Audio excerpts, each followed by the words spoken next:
اور ویسے تو جو ڈاکٹر ظفر اقبال نوری صاحب سے قرب رکھتے ہیں تھوڑا یا زیادہ جتنا بھی، میں ابھی گمان کر رہا تھا اور خیال آ رہا تھا کہ ڈاکٹر صاحب کی شخصیت پر بات کرنا، ان کی نعت کے حوالے سے بات کرنا، تو ڈاکٹر صاحب کی شخصیت پر بات کرنا بھی ایسی ہے بالکل جیسے آپ کسی شعر پر بات کر رہے ہیں اور کسی ادب کی کسی سطر پر بات کر رہے ہیں. چونکہ ڈاکٹر صاحب ایک ایسی شخصیت ہے، زیادہ چونکہ وقت نہیں ہے، میں ان کی جو کتاب ہے اس پر تھوڑی سی بات کروں گا، کہ جن کا خمیر محبت سے اٹھا ہے. اور ہمیں تو 4 دہائی سے زیادہ ڈاکٹر صاحب کے فیض قرب سے نسبت رہی، اور یہ اندازہ ہوا کہ جب ڈاکٹر صاحب کی موجودگی ہو تو اس کا بھی ایک تاثر ہوتا ہے، اور جب موجودگی نہ بھی ہو اور خالی تصور بھی کر لیا جائے تو ایک تاثر جو ہے وہ پورے وجدان پر چھا جاتا ہے. تو ڈاکٹر صاحب ایک ایسا وجود ہیں جن کے ساتھ ہماری محبت عام طور پر ڈاکٹر صاحب میں کہتا ہوں کوئی اچھی نعت کہیں پر پوسٹ میری ہو جائے، پسند آ جائے ڈاکٹر صاحب کو وہ شعر، ڈاکٹر صاحب تو وہ مجھے فون فرماتے ہیں امریکہ سے، تو جب دعائیہ کلمات کہتے ہیں میں ڈاکٹر صاحب کہتا ہوں ڈاکٹر صاحب ہم تو آپ کی ایکسٹینشن ہیں،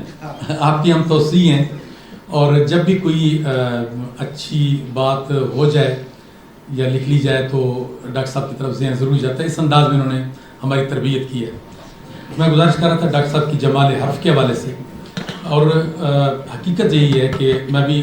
اس کو جب دیکھا، پہلے بھی پڑھا، مسودہ بھی پڑھا، ابھی پڑھنے کی ساتھ ہوئی، میں سوچ رہا تھا کہ اس کی کس پہلو پر بات کی جائے. اس کے بلاغی پہلو پر اگر ہم بات کریں تو بلاغت کی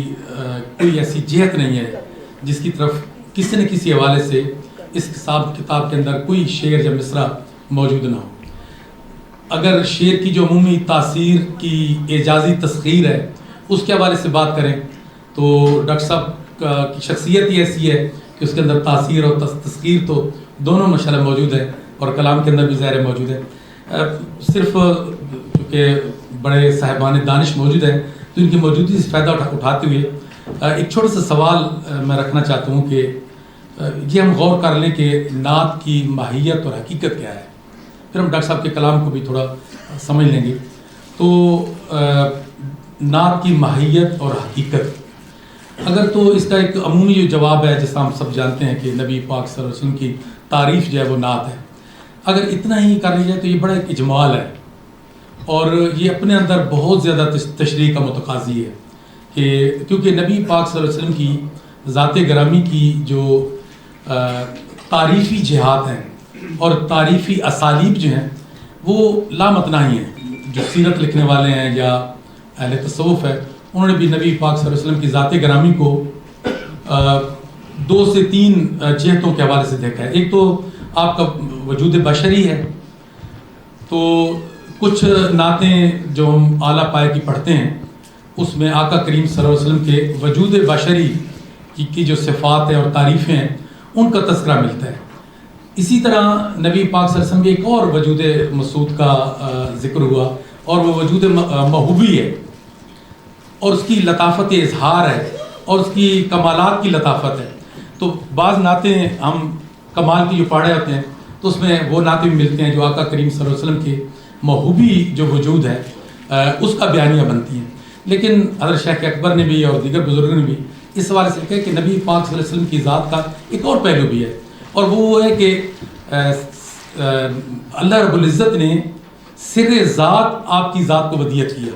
اپنا سر ذات آپ کی ذات میں ودیت کیا. اس اعتبار سے پھر ایک اور ظاہر نعت کا کینوس بہت وسیع ہو جاتا ہے. تو اس لیے میں نے گزارش کی کہ اس پر ہمیں غور کرنے کی ضرورت ہے، اور اہل دانش سے سمجھنے کی بھی ضرورت ہے کہ نعت کی ماہیت جو ہے وہ اگر تعریف کر لی جائے تو یہ بڑا ایک اجمال ہے. ڈاکٹر صاحب کی میں نے اس کتاب کو جیسے میں نے پہلے ذکر کہ مسودے بھی پڑھا اور ابھی بھی میں نے اس کو پڑھا پوری طرح چھپنے کے بعد بھی. میں اس پوزیشن پہ نہیں کہ یہ دعویٰ کر سکوں، لیکن ایک بات ضرور چھوٹی سی کرنا چاہوں گا کہ، اور یہ میں وثوق سے کہہ رہا ہوں کہ ڈاکٹر صاحب کے جو تقدیسی ادب پر نعت ہونے کا جو اطلاق ہے، جس کے حوالے سے میں نے ذکر بھی کیا، نعت ہونے کا جو اطلاق ہے وہ ڈاکٹر صاحب کے کلام کا جو فکری اور فنی پہلو ہیں یہ ان کا استحقاق ہے. یہ ڈاکٹر صاحب کے کلام کا استحقاق ہے فکری اور فنی دونوں اعتبار سے کہ ڈاکٹر صاحب کے کلام کو نعت کہا جائے. اور یہ بھی وثوق سے میں کہتا ہوں نعت سے ایک چھوٹی سی نسبت ہونے کے ناطے کہ یہ مجموعہ میرے ہاتھ میں ہے, یہ مکمل نعت یہ مجموعہ ہے. اور ظاہر ہے ہر نعت کی چھپنے والی جو کتاب ہے, ڈاکٹر معین الزامی صاحب اس حوالے سے ہمیں تنبیہ اور ہدایات فرماتے رہتے ہیں, ہر نعت کی چھپنے والی کتاب یہ مکمل نعت نہیں ہوتی, لیکن یہ جو مجموعہ ہے یہ نعت ہے. صرف اختصار کا حکم بھی ہے. صرف یہ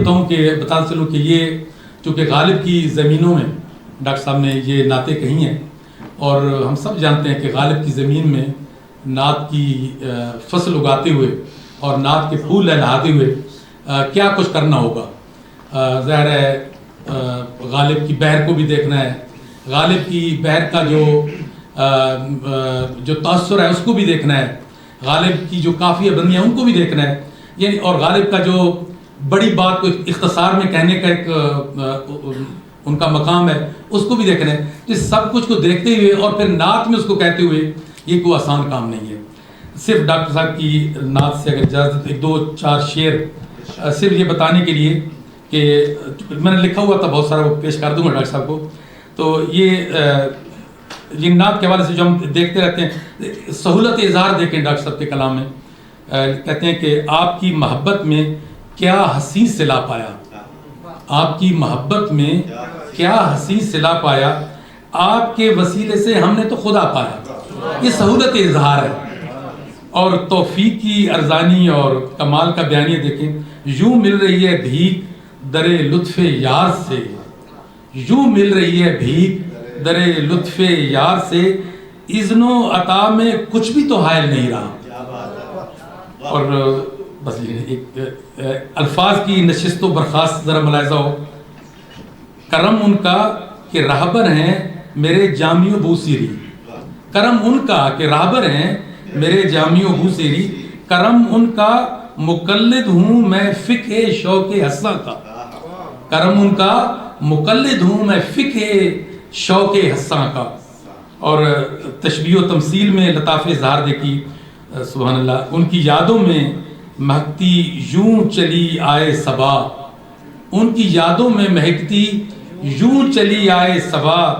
خیمہ جامع ہو جیسے نافع عنبر کھلا.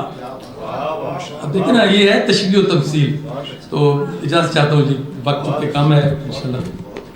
بہت شکریہ جزاک اللہ.